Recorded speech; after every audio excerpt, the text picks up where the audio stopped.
Welcome everyone. Welcome everyone. Welcome everyone to another Ref Brandon and the Todd family YouTube video.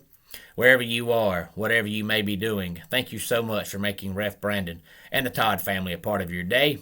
We always greatly appreciate it.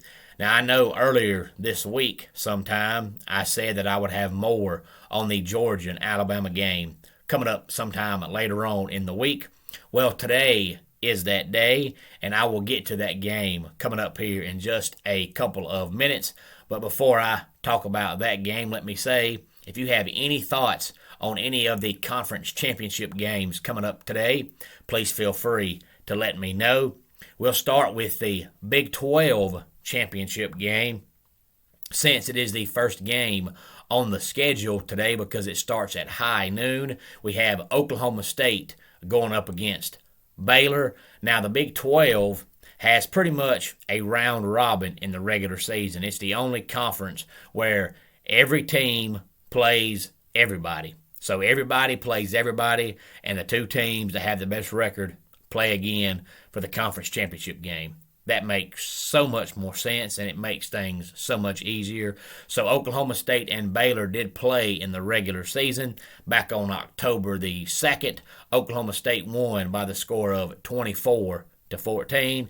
Now, it may not be quite a 10-point victory again today, but I do think Oklahoma State has the better defense. They actually have probably the most underrated defense in the country because it's good week after week. But for whatever reason, nobody talks about them. So I do think Oklahoma State will win that game again, but it should be a good game. Now, if you watched the Pac-12 championship game last night, you saw Utah beat Oregon by almost the exact same score as they beat them 2 weeks ago. It was 38-7 2 weeks ago and 38-10 last night. So let's hope that Oklahoma State and Baylor don't have the exact same score, but I do think that Oklahoma State wins between 7 points and 12 points, somewhere along in there. I just think they're slightly a better team just because of their defense.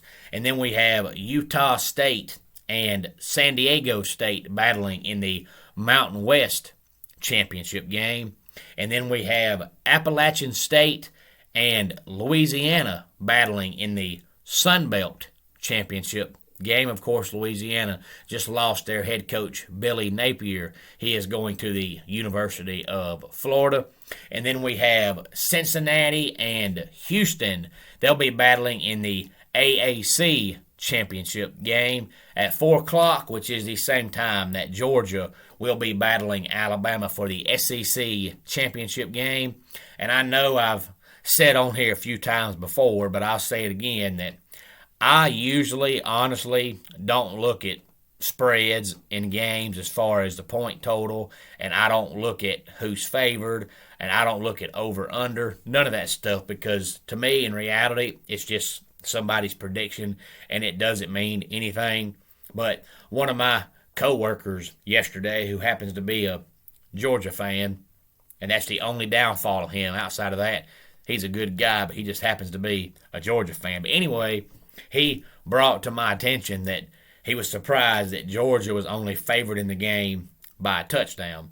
So I guess they're favored by 7 points, 8 points, somewhere along in there. And to be honest with you, when he first told me that, my first instinct, my first thought was, really? Because you look this year, they've had 4 common opponents. And all 4 common opponents, Georgia has looked more impressive than Alabama. And when teams are going to play each other, really the only thing you have to go on is common opponents. And Georgia's looked better in all 4 of those games. And to me, even though Alabama, statistic-wise, has a better offense than Georgia, to me, Georgia's offense is going to be tougher to stop than Alabama's because, for one, Georgia has a way better offensive line than Bama does. I'm not sure Bama's offensive line is going to be able to block Georgia at all. But also, Bama's offense this year is one-dimensional. They have not been able to run the ball consistently this year at all. So Bama's offense is all about passing, whereas Georgia's is more of a balanced attack where they can beat you with the run or the pass. So even though stats show that Bama's offense is better, in this game, I'll pick Georgia's offense. Bama has the edge in two areas. That's the quarterback, of course, which, like I just said, I don't think that matters because I'm not convinced. In fact, I don't think Bama's offensive line is going to be able to block Georgia at all. So if Bama puts up more than 17 points on offense, I'll be shocked. And Bama, of course, has the edge at head coach. So if it comes down to a coaching decision, you would pick Nick Saban all day long. But I don't think this game is going to be that close. So I'm actually shocked that Georgia's only favored by a touchdown as well. But, of course, every time they play at halftime, Bama changes quarterbacks, and in the second half, Georgia comes out looking like they ain't never seen a backup quarterback before, and they're just clueless. But if they do that this time, I don't think that's going to matter. It probably won't be as bad as it was when Alabama played Clemson for the national championship just a couple of years ago, when supposedly Alabama had the best team ever assembled and they were going to crush Clemson, and the game was over at halftime. In the second half, it looked like Bama just gave up, and Clemson won the game 44-16. It probably won't be quite that bad, but if you're a Georgia fan, you should go into the half feeling pretty confident you had this game won. Now, I said I don't think Bama will score more than 17. That is offensive-wise. Now, they may get a kick return for a touchdown or a punt return for a touchdown or a pick six or a fumble return, something like that, and they'll score more than that. But I'm just talking about Alabama driving the field from end to end the entire game. If they score more than 17, I'll be shocked. So if you ask me right now who's going to win the game, I'll say Georgia's going to win. It's going to be something like 34-14, 34-17, 38-17, somewhere along in there. I think Georgia's going to win between 17 and 21 points. If the game is closer than that, I'll be shocked. And hopefully Georgia will win that way, that convincingly, and that'll be enough to take Alabama out of any kind of making the playoffs with two losses, because it should not happen. I don't care if they are Alabama, it still should not happen. And then we have the two late-night games, which is the Big Ten championship game and the ACC championship game.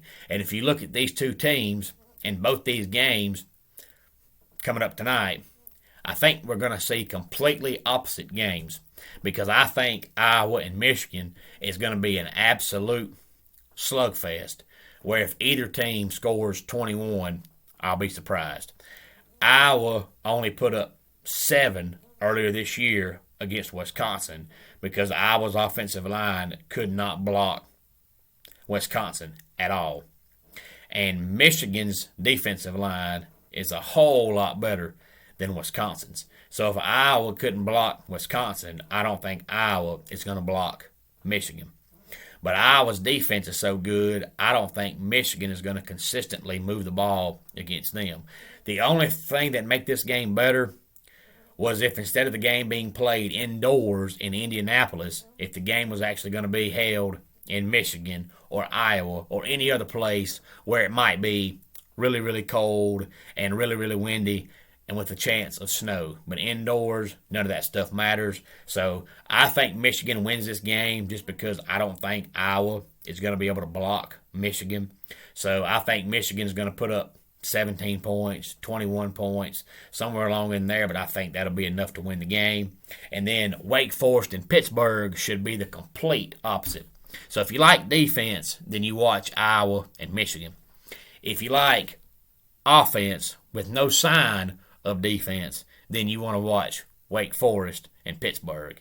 And I really hate that both of these games start at the exact same time, because unless you have a man cave, which I've seen pictures on the internet and on social media of these man caves where guys have, 7, 8, 9, 10 TVs in one room, but I've never seen one in person. So if you're lucky enough to have a man cave, and maybe you can have 2 TVs on, one on Iowa and Michigan and one on Wake Forest and Pittsburgh. But if you're like me and you can't afford that and you just have one TV screen, then it's going to be a lot of flipping back and forth unless you want to, watch one game and record the other game, because they should both be exciting games.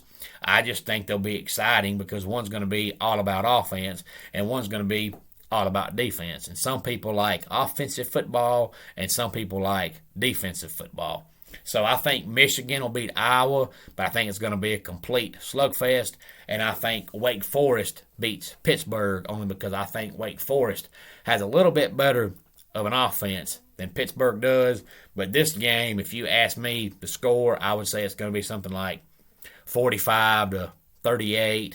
I don't think it'll be quite as high scoring as the Wake Forest and North Carolina game from a few weeks back when North Carolina had to put up 58 to win the game. But I do think it's going to be somewhere in the high 30s, low 40s for both teams. So both games should be very exciting. So I think we're in for a good, exciting day of college football conference championship games. And then, of course, tomorrow we will find out exactly which bowl game every team will be going to. And one day next week, I'll try my best to come on here and not break down every single bowl game, but at least talk about some of the more intriguing bowl games, because bowl games will be starting coming up here in just a couple of weeks.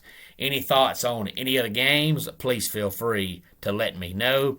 Enjoy all the college football action coming up today, and let's go ahead and get our dad joke of the day in here.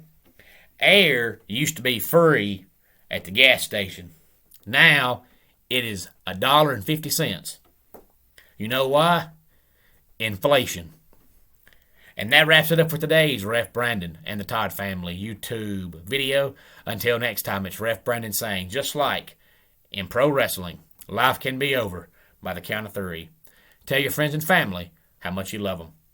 Bye.